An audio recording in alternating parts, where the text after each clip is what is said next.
lorsque le corps se sépare de la neshama, eh bien, le corps retourne à sa source, qui est la matière, la terre, et la neshama à son créateur, à l'éternel. Ça, c'est ce qu'est l'individu. Et pendant les années de vie sur terre, il y a cette association entre le corps et la neshama, entre le gouf et la neshama, entre le corps et l'âme. Et cette association, cette coexistence, doit être menée le mieux possible.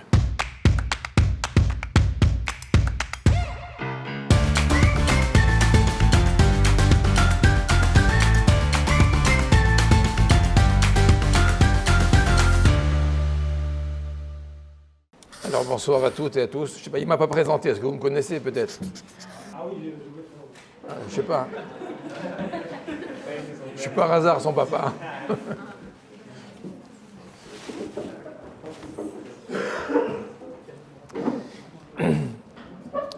Donc Abraham m'a demandé d'essayer de vous intéresser sur un sujet. Et j'ai pensé vous parler du sujet le plus important. Le plus important parce que il s'agit de la vie, life. Êtes-vous prêts? Si je vous posais la question, qu'est-ce que la vie? Avant la mort. C'est tout ce qu'on a avant la mort? Non, c'est après la mort. Ah. Un jour, il y a une commission de gens d'une communauté qui ont rendu visite dans une ville qui était très, très respectée, très respectable, des gens très pieux. Et on leur a montré l'ensemble des institutions, les écoles, les synagogues, les œuvres d'entraide, etc., le chesed. Et entre autres, vous savez, il y a aussi une institution qui s'appelle la Chevra Kadisha. C'est le lieu où on s'occupe aussi du dernier devoir. Et ça se trouve en général côté du cimetière. Donc ils visitent le cimetière. Et voilà que dans la visite du cimetière, ils se rendent compte que sur les pierres tombales, il y avait marqué un tel, il est décédé à l'âge de environ 22 ans. Et l'autre, à peu près 18 ans. Le quatrième, le troisième, il était très jeune, à peu près à l'âge de 7 ans. Toutes les tombes étaient des âges invraisemblables, entre 4, 20 ans, 25. Je ne comprends pas. Ici, tout le monde meurt jeune. Je vois qu'il y a quand même pas mal de personnes âgées. Ils n'ont pas compris. Alors on leur dit, non, attendez, on va vous expliquer. Ici, dans notre ville, on est très vrai, très droit, et on ne marque sur la pierre uniquement les années réellement vécues. On ne marque pas les années que l'individu a tuées, les années perdues. On ne marque que les vraies, celles où il était vivant. Les autres, ça, c'est pas pour nous. Nous, ici, ils sont dans le monde de vérité, et dans le monde de vérité, on ne marque que la vérité. Alors un tel, oui, il a vécu que 7 ans, il a fait de bonnes choses pendant 7 ans. Le reste, on ne sait pas ce qu'il a fait, donc environ, on a marqué qu'il a vécu 7 ans. Bien sûr, c'est une image. Pour vous dire quoi? Pour vous dire que dans la réalité, quand on réfléchit au sens de la vie, il faut se poser la question, c'est quoi? C'est un certain crédit de temps qui nous est donné à passer sur Terre, et lorsque le crédit s'épuise, eh ben, on n'est plus là. C'est quoi? C'est ça la vie. Je me rappelle, vous êtes très jeune, mais quand j'avais votre âge, et quand on voulait appeler nos parents, la fiancée, les amis, on utilisait des cartes téléphoniques. Vous savez, il y avait à l'époque les cabines, et il y avait des cartes téléphoniques. Et ces cartes téléphoniques nous permettaient d'appeler soit en local, soit même à l'extérieur, même pour l'étranger. Il y avait des cartes de 30 unités, il y avait des cartes de 50 unités, vous vous rappelez? Et il y avait les cartes de 120 unités, celles qu'on utilisait quand on voulait appeler l'étranger. Et on voyait sur l'écran ça défiler assez vite. 120, 118, et quand vous avez parlé assez longtemps, à un moment, il y avait marqué sur l'écran « crédit épuisé » et la communication se coupait. Crédit épuisé. 120, c'est peut-être aussi les 120 ans de vie. Alors on vit 120 ans et au fur et à mesure de chaque année, il y a une unité qui tombe, une deuxième qui tombe. Et à un moment, on nous dira crédit épuisé. C'est ça la vie. Jusqu'à ce que le crédit soit épuisé. Essayons de réfléchir. Respirer, manger, s'amuser, avoir des loisirs, faire, on va dire, travailler, étudier. Ce sont des conditions de la vie. J'ai besoin de travailler, j'ai besoin d'étudier pour avoir un bon travail, pour un bon job, pour avoir un bon salaire, pour pouvoir subvenir à mes besoins, etc., etc. Donc en fait, si vous réfléchissez bien, depuis le matin où vous ouvrez les yeux jusqu'au soir, et de semaine en semaine, de mois en mois, d'année en année, on franchit des étapes. Au début, on est à l'école, après au lycée, ensuite à la fac. Et on avance d'année en année, on essaye d'acquérir, on va dire, un métier, un diplôme. Pourquoi ? Pour pouvoir travailler, pour pouvoir subvenir à ses besoins, pour avoir un salaire. Le salaire, j'en ai besoin pour quoi ? Pour vivre. J'ai besoin de manger, j'ai besoin de me loger, m'habiller, m'amuser, etc. Donc en fait, tous ces moyens-là, tout ce que je le fais pour, en quelque sorte, subvenir aux besoins de mon physique. Or, quand je me regarde dans la glace et je me pose la question, qui suis-je ? Qui est-ce qu'on est ? On est quoi ? On est le produit de l'amour de nos parents. On est le résultat d'un désir d'un couple d'avoir un enfant. On est qui ? On est tout ça. Mais le Talmud, dans le traité Nida, nous enseigne que chaque individu a en lui 3 associés. Son père, sa mère. Oui. Les parents ont donné leur semence, leur gène. Le corps est né grâce aux parents. Mais à la naissance, Chachamim nous disent que Dieu insuffle une neshama. Vayipach be'apav nishmat chaim, comme pour Adam Arishon. À la naissance, si nous ne sommes pas morts-nés, c'est qu'une neshama nous a été insufflée. Et c'est celle qui nous anime, celle qui fait que je puisse parler maintenant devant vous, que je puisse réfléchir, car l'expression de la neshama, c'est la pensée, la parole. Vayi Adam le nefesh chaya. Comment est-ce que l'être humain devient vivant ? Le Targum nous dit Ruach memalela. C'est lorsqu'un individu est capable de parler, c'est la preuve qu'il a une neshama. L'animal ne peut pas. Il n'a qu'un nefesh. C'est le niveau plus bas que la neshama. C'est le premier niveau. C'est la vitalité seulement. La neshama, c'est la faculté de réfléchir, de regarder, d'analyser, de déduire, l'intelligence et la faculté de parler, l'expression. Ça, c'est la neshama. Donc, on se regarde dans la glace maintenant, qui on est. On est papa, maman, et on est aussi une partie, une neshama. Elle vient d'où, la neshama ? L'âme vient d'où ? Elle tombe du ciel ? Presque.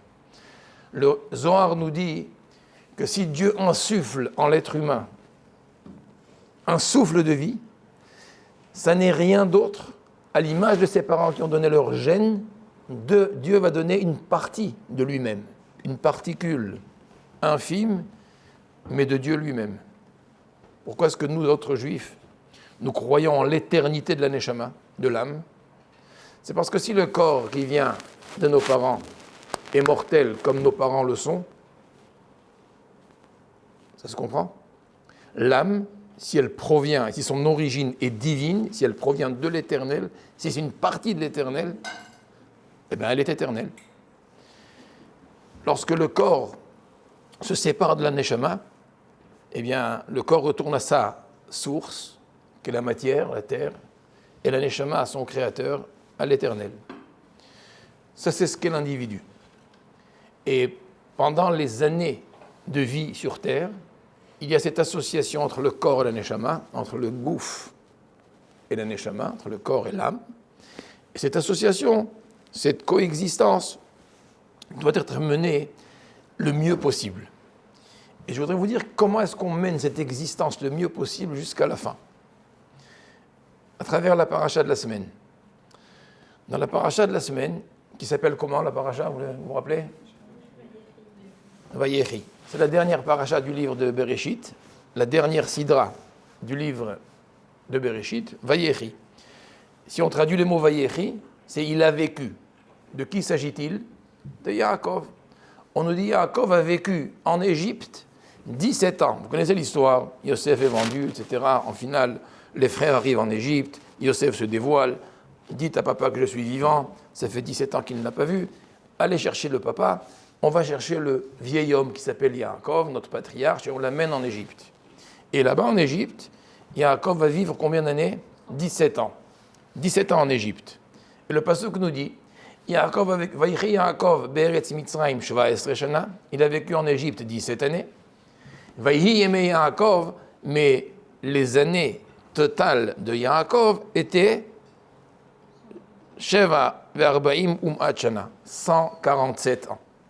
C'est-à-dire qu'il avait 130 ans quand il arrive en Égypte, il a vécu 17 ans, ça fait 147. Comme si la Torah voulait nous apprendre l'addition entre 17 et 130 qui font 147. Pourquoi la Torah a besoin de répéter? Yaakov a vécu 17 ans en Égypte, et la vie totale de Yaakov, puisqu'on sait qu'il arrive à 130, était de 147 ans. Le Malbim, un des commentateurs, explique et il dit que dans la réalité, la Torah veut nous signifier ici qu'est-ce que l'on peut considérer comme une vraie vie. Yaakov a vécu 130 ans, mais 130 ans de souffrance, 130 ans de difficultés, d'épreuves. Si ce n'était pas l'épreuve de Esav qui veut le tuer, c'est l'épreuve de Eliphaz, son neveu, qui veut faire la même chose. Si ce n'est pas Eliphaz, c'est Dina, c'est Shrem, c'est Lavan, c'est les difficultés, c'est les roublardises de Lavan. Yaakov Avinu a pu vivre sereinement sa vie le jour où il rencontre son fils Yosef bien-aimé, lorsqu'il arrive en Égypte. Et ces 17 dernières années sont considérées comme ses meilleures années. 17 plus 17 autres. Parce que Yosef, quand il a quitté son père, il avait été vendu par ses frères. Quel âge avait Yosef? Il avait 17 ans. Les 17 premières années où Yosef était né, Yaakov aimait Rachel. Il a eu d'elle Yosef. Pendant les 17 années où il était avec lui, le texte nous dit que Yaakov vivait, c'est-à-dire qu'il était dans une situation où une harmonie parfaite existait en lui, une sérénité parfaite entre les aspirations physiques du corps, les aspirations spirituelles. Il avait ce qu'on appelle Ruach HaKodesh. Vous avez entendu parler de ça? Ruach HaKodesh, l'esprit de sainteté. Yaakov avait atteint un niveau tellement élevé, il vivait dans un monde physique, les pieds sur terre, avec une tête dans le ciel. Yaakov a vécu harmonieusement 17 années, les premières années avec Yosef. Ensuite, il était dans la souffrance. Ce n'était pas une vraie vie. Et quand est-ce qu'il va retrouver cet esprit de sainteté, ce Ruach HaKodesh, lorsqu'il arrive de nouveau en Égypte à l'âge de 130 ans pour les 17 dernières années? Regardez, 17 et 17, c'est combien? 34. 34, c'est exactement la valeur numérique du mot de la paracha Vayechi. Vous savez qu'en hébreu, chaque lettre a une valeur. Vav, c'est Aleph, Bet, Gimel, Dalet, Hey, Vav, c'est 6. Yud, Zain, Chet, Tet, Yud. Yud, c'est 10. 6 et 10, ça fait 16. Vayechi, Chet, Aleph, Bet, Gimel, Dalet, Hey, Vav, Zain, Chet, 8. Donc 16 et 8, ça fait combien? On était où? 24. Et Vayechi, le Yud à la fin, encore 10, ça fait combien? 34. C'est 2 fois 17. Vayechi, la réelle vie de Yaakov était 34 ans. C'est-à-dire qu'on voit cette espèce d'idée où lorsque Yaakov se présente devant Pharaon, vous savez que les frères Yosef amènent présente son père à Pharaon lorsqu'il arrive en Égypte. Et Paro lui dit, voilà un vieil homme, il lui dit, dis-moi, Kama yeme shene chayecha, quel âge as-tu? Littéralement, combien est le nombre d'années de ta vie? Alors au lieu que Yaakov lui dise 130 ans, j'ai 130 ans, il lui dit, qu'est-ce qu'il lui dit? Non, il lui dit, il lui dit, j'ai 130 ans, mais yeme shene megurai, lo isigu yeme shene avotai. Il lui raconte, j'ai 130 ans, mais dans mes 130 ans, il y a un certain nombre d'années qui n'est pas comptabilisé parce qu'ils n'ont pas atteint le niveau élevé ou alors le niveau de la réelle vie, etc. Il lui raconte toute une histoire. Par contre, on demande à quel âge as-tu? Tu lui dis 130 ans. Non, Yaakov lui dit, si tu me demandes depuis combien d'années j'existe sur Terre, 130. Depuis quand je suis né, ça fait 130 ans. Mais si tu me demandais quelles sont réellement les années vécues, c'est une autre question. Ça dépend de leur qualité. Ça dépend de la qualité de vie. Et je voudrais vous expliquer ce que disent les Sfarim sur la qualité de vie. Tout à l'heure, je vous posais la question, est-ce que la vie est une durée dans le temps, une unité d'années? Un des poètes, des grands poètes d'Israël, avait dit la phrase suivante, qui est en hébreu très amusante quand on l'entend, mais qui est très profonde de sens. Il avait dit à propos de la vie, à propos du temps que l'on passe sur Terre, il dit, il y a trois choses. Il y a le passé, il y a le présent et il y a l'avenir. En hébreu, le passé, on dit avar. Il dit avar ain, atid adain, vehahove keheref ain, da'aga minain. J'explique. Le passé avar, le passé ain. Ça veut dire, il est mort, il est parti. Il a disparu. Personne n'a encore réussi à inventer la machine à remonter le temps. Un temps qui est passé, il est fichu. Il n'existe plus. Donc ça, on ne le prend pas en compte, puisque le passé n'est plus. Avar ain. Atid, l'avenir, adain, il n'est pas encore là. C'est-à-dire, je ne sais pas ce qui me réserve. Est-ce que quelqu'un peut savoir ce qu'il adviendra de lui dans une semaine, dans un mois, dans un an? On ne sait pas. Et atid adain, l'avenir, on ne le maîtrise pas. Il n'est pas entre nos mains. On peut faire tous les efforts du monde, mais on ne sait pas ce que Dieu a prévu pour nous. Donc l'avenir n'est pas, il est incertain, on ne le calcule pas pour le moment. Qu'est-ce qui nous reste à définir? Qu'est-ce qui nous reste en quelque sorte à saisir? C'est le présent, Hahove, le présent. Et il dit curieusement, le présent, Hahove, Kerefaim, il disparaît comme un clin d'œil. Regardez, je l'ai dit il y a 3 secondes, c'est passé. Chaque instant présent est déjà de l'ordre du passé. Chaque instant que l'on vit, il est déjà passé. Lorsqu'on pense à ce moment vécu, on doit se retourner à l'arrière pour et on veut on veut arrêter le temps, c'est impossible. On veut saisir, je sais pas, on veut surgeler une certaine quantité de temps. Ça n'existe pas. Tu peux pas. La montre, elle tourne et tu ne peux pas l'arrêter. Si tu l'as arrêtée, c'est que la montre a un problème. Mais le temps, il continue. Alors, je ne comprends pas. Tout ce qui existe sur Terre a une durée dans le temps. Regardez cet objet-là. Quand est-ce que vous l'avez construit? Il y a 1 an ou 2 ans. Je ne sais pas, vous revenez ici dans 10 ans, je pense qu'il ne sera plus là. Il va se désagréger. Tout ce qui existe sur Terre a une durée dans le temps, elle est limitée. C'est limité. Même les bâtiments les plus, au bout de quelques siècles, ils s'effondrent, ils disparaissent. Avec l'érosion, même l'être humain, une durée dans le temps. Mais ça existe au moins un certain nombre d'années. Plus le matériau est solide et costaud, plus il va durer. Le roc, c'est beaucoup plus long. Le rocher, n'est-ce pas? Mais tout ce qui existe a une durée dans le temps. Il y a une seule chose qui n'a aucune existence, c'est quoi? C'est le temps lui-même. Parce que c'est le temps lui-même. Pourquoi? Parce qu'on a dit le passé n'est plus, l'avenir tu ne le maîtrises pas. Et chaque instant au présent, il est déjà de l'ordre du passé. Donc le temps n'a aucune existence. Alors c'est quoi la vie? C'est quoi? On veut... C'était ce que disait le poète. Donc on ne sait pas. Mais ça, c'est une erreur. C'est juste de la poésie. C'est une erreur. L'erreur fondamentale est de penser que le temps est volatile et qu'on ne peut pas le saisir, qu'on n'arrive pas à lui donner une réelle existence. Au contraire.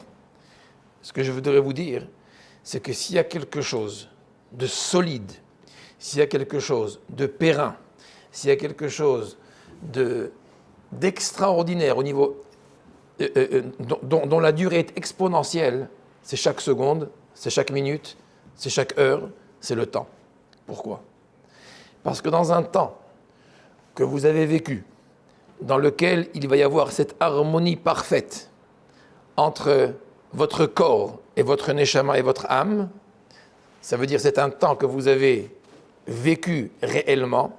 Si il y a harmonie entre l'âme et le corps, entre le physique et le métaphysique, entre la matière et le spirituel, si c'est un temps qui a été, encore une fois, harmonieux à ces deux niveaux-là, ça veut dire que c'est un temps qui a été passé dans la mitzvah, dans une bonne action.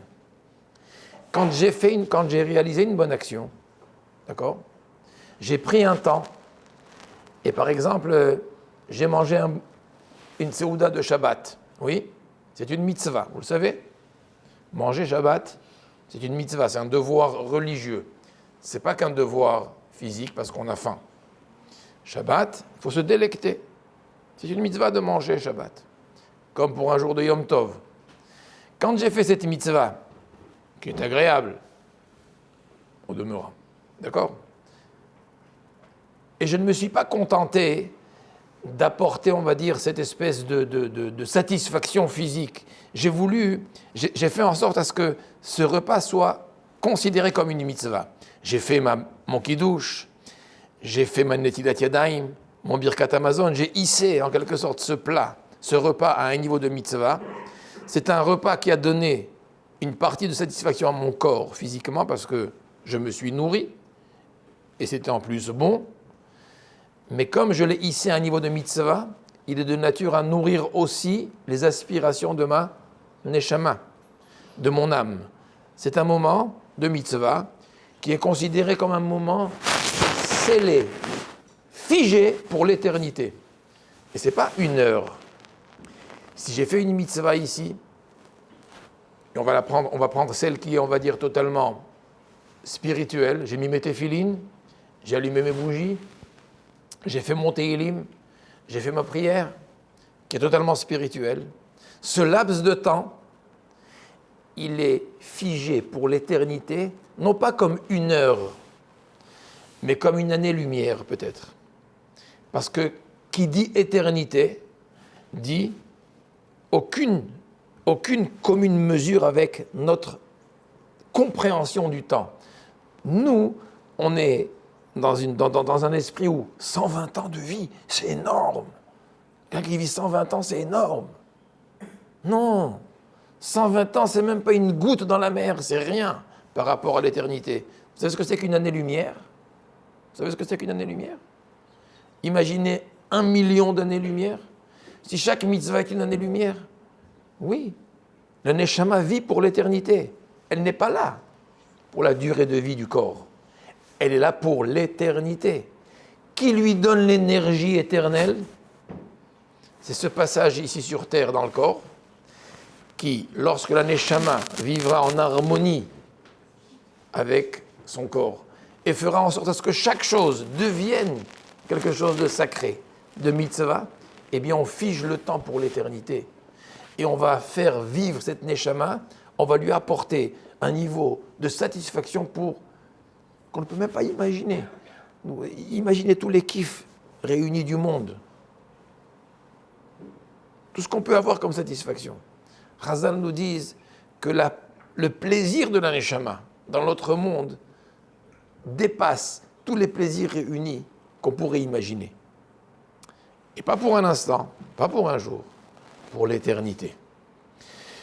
Yaakov Avinu, il dit à Paro, si tu me demandes combien d'années, depuis quand je suis né, 130 ans.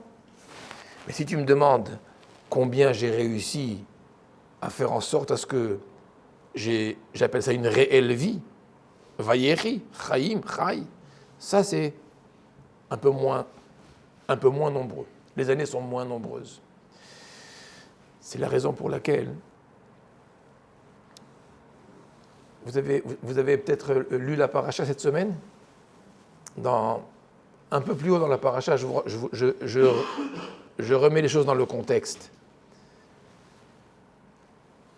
Lorsque Yosef se dévoile à ses frères, il leur dit, et maintenant, retournez en Eretz Kenaan et allez chez papa. Et dites-lui que Od Yosef Chai, que Yosef, ton fils, est toujours vivant. Et essayez de le convaincre à ce qu'il déménage, à ce qu'il vienne en Égypte. Et Yosef envoie tout ce qu'il faut, des chariots, de la nourriture pour la route, des serviteurs, etc. Allez le convaincre. Ils arrivent chez papa. Comme je dis, vieil homme, 130 ans. Et ils lui disent, papa, Od Yosef Chai, ton fils Yosef, bien-aimé, est toujours vivant. Le pasuk qui dit, Velo, Vayafog libo kilo emin lahem. Son cœur s'est littéralement évaporé parce qu'il n'y croyait pas. Il ne les croyait pas. Et la question qui se pose, pourquoi il ne croyait pas? Pourquoi il ne les croyait pas? C'était une bonne nouvelle. On n'a aucun intérêt à mentir à une vieille personne. Pourquoi est-ce qu'il ne les a pas crus? Il ne les a pas crus de nouveau par rapport à ce que nous disons maintenant. Parce qu'ils ne sont pas venus lui dire « Yosef est toujours vivant ». Ils lui ont dit « Yosef est Chai ». Et Chai pour Yaakov, ça veut dire la vraie vie. Et la vraie vie pour Yaakov, c'est une harmonie parfaite entre le matériel et le spirituel, entre le corps et la neshama. C'est impossible. Vous me dites qu'il est depuis 17 ans en Égypte, 17 ans en exil, tout seul, le seul juif là-bas, entouré d'idolâtres, entouré d'impuretés. Et l'Égypte était le summum. Ce que vous connaissez de Hollywood aujourd'hui, etc., c'était rien par rapport à la Touma de l'Égypte. Lui, pendant 17 ans, un bel homme, jeune homme, 17 ans, et il est toujours chai. Vous me parlez, il est toujours encore dans cet état d'esprit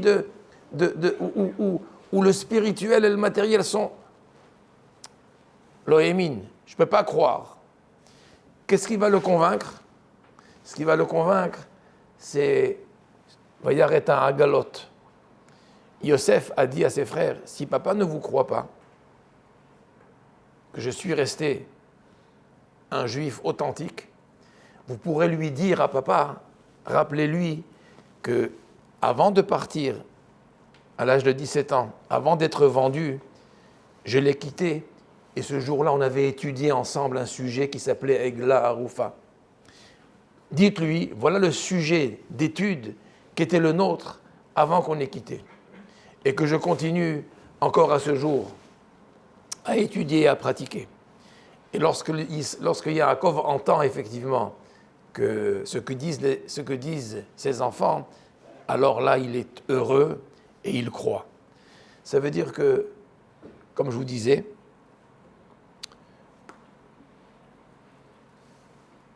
la définition de vivre dans la Torah n'est pas juste une fonction de respirer, de manger, de se nourrir, de travailler et de dormir.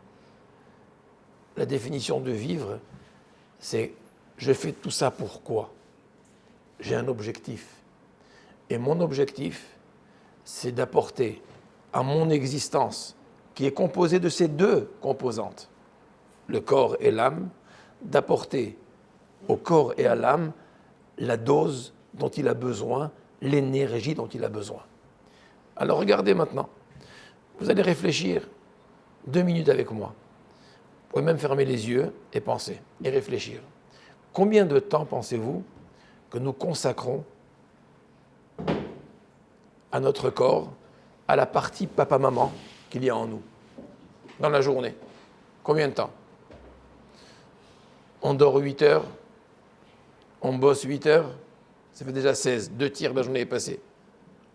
Après, qu'est-ce qu'on fait encore? On mange? Allez, 1 heure. Il m'en reste 7. Après, qu'est-ce qu'on fait encore? Un peu de sport? 1 heure. Il me reste 6. Shopping? Hygiène? On se douche? Je sais pas moi. Encore 1 heure. Il me reste 5. Qu'est-ce qu'on fait d'autre dans la journée? Téléphone, eh oui. Eh oui, l'écran. Il y a ceux qui passent 18 heures dessus, mais là, on parle de personnes normalement constituées.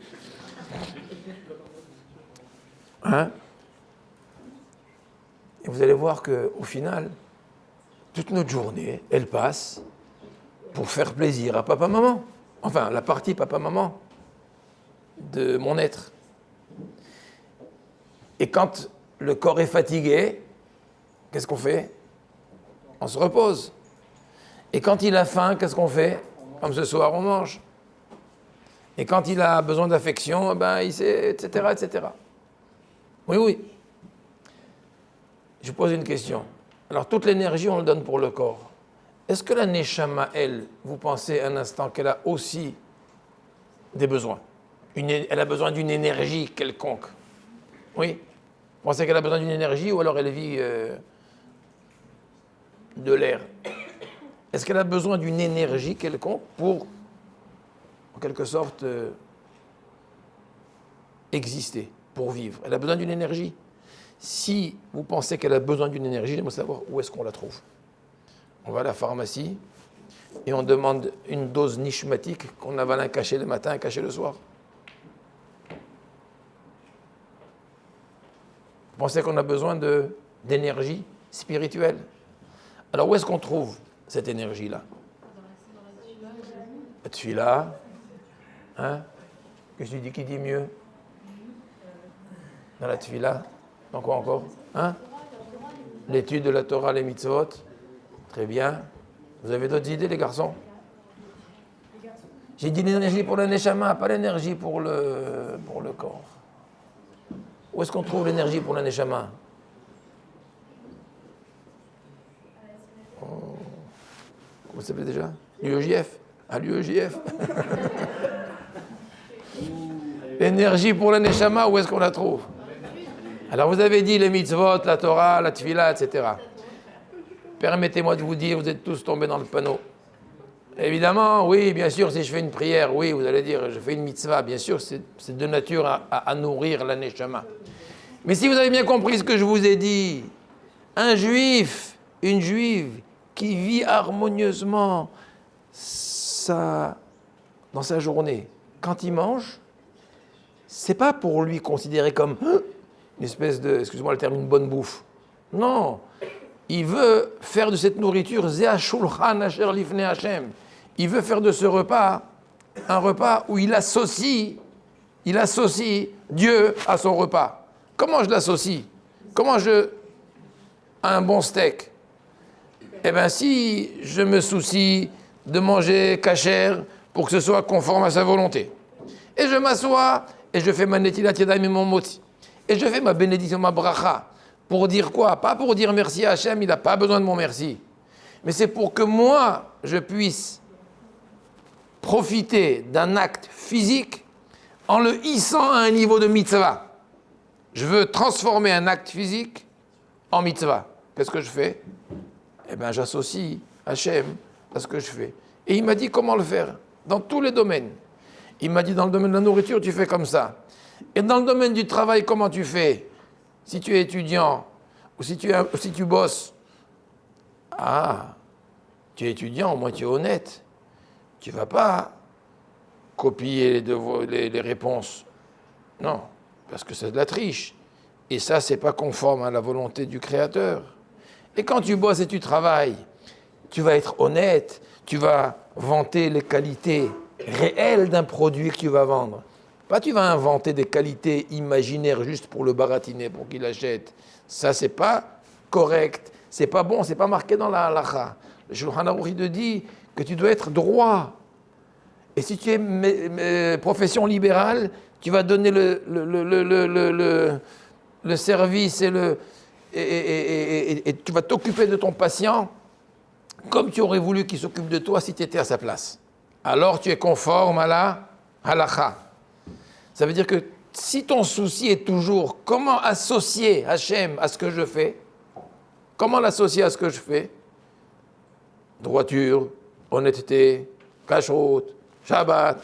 Si je suis toujours soucieux d'associer Hachem, donc tout ce que je fais dans la journée, c'est plus du profane, c'est une mitzvah. Je travaille, c'est une mitzvah. Je mange, c'est une mitzvah. Quand on est marié et on est en couple, c'est une mitzvah. Tout, c'est une mitzvah. On peut tout hisser, rendre kadosh, rendre sacré. Vous avez compris maintenant pourquoi vous vous êtes trompé tout à l'heure, quand vous m'avez dit la neshama, son énergie, on la trouve dans la prière. Pas seulement dans la mitzvah, même dans les actes les plus physiques. Si j'ai transformé cet acte en mitzvah, qu'est-ce que j'ai fait? J'ai donné à mon corps la satisfaction dont il a besoin, et c'est le même acte qui nourrit aussi ma neshama, parce que c'est aussi une mitzvah. J'ai mangé, une mitzvah j'ai fait. J'ai travaillé, j'ai fait une mitzvah. Pourquoi? Conforme à la halakha. Parce que mon souci est toujours d'associer le matériel et le spirituel. Mon souci est toujours d'harmoniser entre les deux mondes. Mon souci est toujours de transformer ce qui est profane en quelque chose de sacré. Donc vous comprenez qu'est-ce que c'est maintenant Vayechi?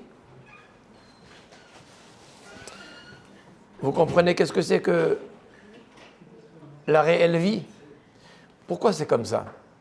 Parce que quelqu'un qui n'a pas vécu selon ce principe, il a peut-être beaucoup kiffé la vie. Il a mangé tout ce qu'il aime. Il a consommé tout ce qu'il voulait. Il a eu tous les plaisirs qu'il faut. Très bien.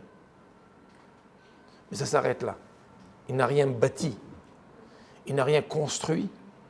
Il n'a rien transformé dans ce monde qui puisse lui servir pour l'éternité. Pour l'éternité. Quelqu'un qui vit dans cette harmonie-là, non seulement sur terre, il peut tirer un profit relatif et peut-être même maximal, mais c'est surtout qu'il a construit toute son éternité. C'est pour ça que cela s'appelle la réelle vie, parce que c'est une vie physique et c'est une vie d'éternité après.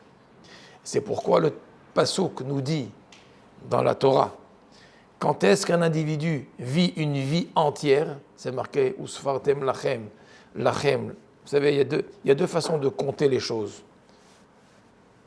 On compte les jours, on compte les semaines, on compte les années. On compte l'argent aussi, n'est-ce pas? On aime bien compter l'argent. Si j'ai gagné de l'argent, j'aime compter l'argent, oui. Mais il y a une différence. Vous êtes d'accord avec moi qu'il y a une différence entre une caissière qui compte l'argent à la fin de la journée, qui fait la caisse, et elle compte un billet, 2, 3, 100, 200, 1000, 2000, 3000, 6000 euros, 10 000 euros là dans la caisse. Oui. Pour elle, ça change quelque chose. Elle aura son SMIC à la fin du mois, ça ne change rien si elle a ramassé tous les jours 10 000 ou 20 000 euros. Oui. Mais quand c'est le patron qui fait la caisse, et c'est lui qui compte, et il compte pour lui, chaque billet qui passe, 100, 200, 300, il sait que sur chaque 100, il a au moins 50 de bénéfices. Ça, c'est son business. C'est son compte. Quand c'est pour soi, alors effectivement, la Torah, elle te dit, Usfartem lachem, la vie, le temps, il est à vous. Il faut le compter. La vie, il faut effectivement compter chaque jour. Et attention, c'est la vôtre. Comptez comme vous comptez l'argent. Vous n'êtes pas la caissière qui compte pour le compte d'un autre. C'est la vie. On peut la vivre et acquérir des milliards, des années-lumière, et on peut la vivre, et effectivement compter, mais ce n'est pas pour nous. C'est pas pour nous. Alors dans la paracha de la semaine, on a appris un petit peu qu'est-ce que c'est que Usfartem Lachem, qu'est-ce que c'est que Vayechi. Vayechi, c'est cette harmonie parfaite qu'il faut chercher. Et vous allez voir que le judaïsme, c'est que ça. Il n'y a rien dans le judaïsme qui est totalement interdit. La Gemara dit tout ce qui est interdit, la Torah l'a permis dans un autre cadre. Même le porc, la Gemara dit, il y a un poisson qui a le même goût, qui s'appelle shibuta. Ça veut dire si vraiment ce que je recherche, c'est comment profiter de la vie de quelque chose qui est interdit par la Torah, il existe son parallèle qui soit permis. Il n'y a aucun interdit, même au niveau des mœurs, il n'y a aucun interdit qui ne soit pas permis dans un cadre bien précis. Ça veut dire que tout ce que la Torah interdit, elle a permis, pas seulement elle a permis, elle a transformé en mitzvah, elle a transformé en devoir religieux. Oui, bien se nourrir, c'est un devoir religieux, bien travailler, c'est un devoir religieux, bien se marier, c'est un devoir religieux, avoir une vie affective, c'est un devoir religieux, tout. Tout peut et doit être une mitzvah. Et quand on arrive à cette espèce d'harmonie parfaite entre les deux mondes, entre le ciel et la terre, l'objectif marqué dans les Sfarim, très souvent, c'est de hisser un petit peu la terre vers le haut, la matérialité vers le haut, rabaisser un petit peu le ciel, le spirituel vers le bas, et essayer de les coller, essayer de les vivre, essayer de les mélanger, de faire en sorte à ce qu'il n'y ait pas un acte physique qui soit vide de sens spirituel, et qu'il n'y ait pas un acte spirituel qui soit détaché de la matérialité. Ça, c'est le rôle d'un juif, c'est le rôle d'un jeune, c'est le rôle d'un couple, c'est le rôle de vieille personne, parce que c'est comme ça qu'on vit sa vie, et c'est comme ça qu'on peut dire, après 120 ans Hachem, tu m'as octroyé 70, 80, 90 ans, peu importe, 120 ans, j'ai réussi à rentabiliser ces années-là, et elles sont entières, elles sont témimotes. Elles sont entières parce que j'ai eu ce monde et j'ai eu l'autre monde. Et dans la comparaison entre les deux, encore une fois, on se reverra là-haut, et vous verrez qu'il n'y a aucune commune mesure. Ici, vous allez dire, oh, mais c'était une goutte dans la mer. Oui, c'est une goutte dans la mer. Alors retenez cette définition de la vie, je suis sûr qu'elle vous apportera peut-être un vrai sens. En tout cas, je vous souhaite beaucoup de réussite dans votre vie, et pas de réussite que dans la vie, mais la réussite de la vie. Et réussir la vie, c'est un petit peu comme je vous ai dit. Je vous ai juste terminé parce que tout à l'heure, Rabbi Yitzhak qui m'a dit qu'il avait été marqué par quelque chose que j'avais dit, je voudrais vous le dire aussi. Je l'ai dit à une bar mitzvah. Il y avait un bar mitzvah qui était fou de foot. Toutes les tables, c'était je me rappelle, les tables, c'était les noms des joueurs, là-bas, le truc, c'était il n'y avait que du foot dans la fête, que du foot. Et le papa, il m'a dit, il faudrait quand même faire un Dvar Torah à la bar mitzvah. J'ai dit, je vais parler de foot. Mais là, il était omnubilé par le foot. Il connaissait tous les joueurs par cœur, depuis la Ligue 2 jusqu'à, je sais pas, c'était un génie du foot. Alors je me suis levé et j'ai dit aux garçons, tu sais, dans le foot que tu aimes, il y a des principes. C'est que pour gagner le match, il faut que ton équipe, elle joue bien le ballon et qu'à un moment, les attaquants ils puissent faire rentrer le ballon dans la cage. Et là, tu as marqué le but. Il m'a dit oui. Je lui ai dit maintenant, pour ne pas qu'on te marque des buts, il faut que tu aies une bonne défense.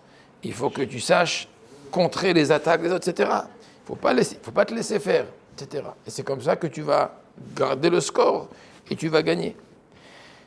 Et je lui dis, tu as remarqué que le ballon, il est rond. Et la cage, elle est carrée ou rectangulaire, c'est angulaire en tous les cas. On n'a pas vu des cages comme ça. Cage, c'est tac, tac, c'est avec des angles. Et je lui ai dit, tu vas voir, tu vas remarquer que dans la nature, tout ce qui est naturel est un petit peu ondulé, c'est un peu dans l'arrondi, les arbres, les fruits, les montagnes, les astres, tout est un petit peu dans l'arrondi. Tout ce qui est naturel est un petit peu circulaire comme ça. Par contre, dans le judaïsme, tout ce qui est mitzvah, tu vas voir, c'est carré. Les téphilines, ça doit être parfaitement carré. Tac. Mezouza, carré. Tzitzit, carré. Enfin, Souka, beaucoup de mitzvot, c'est dans les angles. Si, chas v'shalom, le tefilin, c'est un petit peu arrondi, c'est pas soul, c'est pas bon.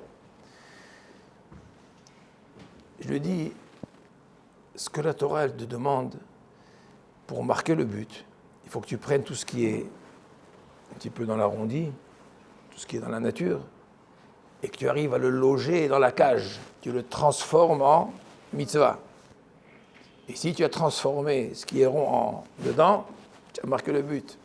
Tu as gagné. Et attention, pour ne pas perdre, il ne faut pas que tu en reçois d'autres. Il faut que tu...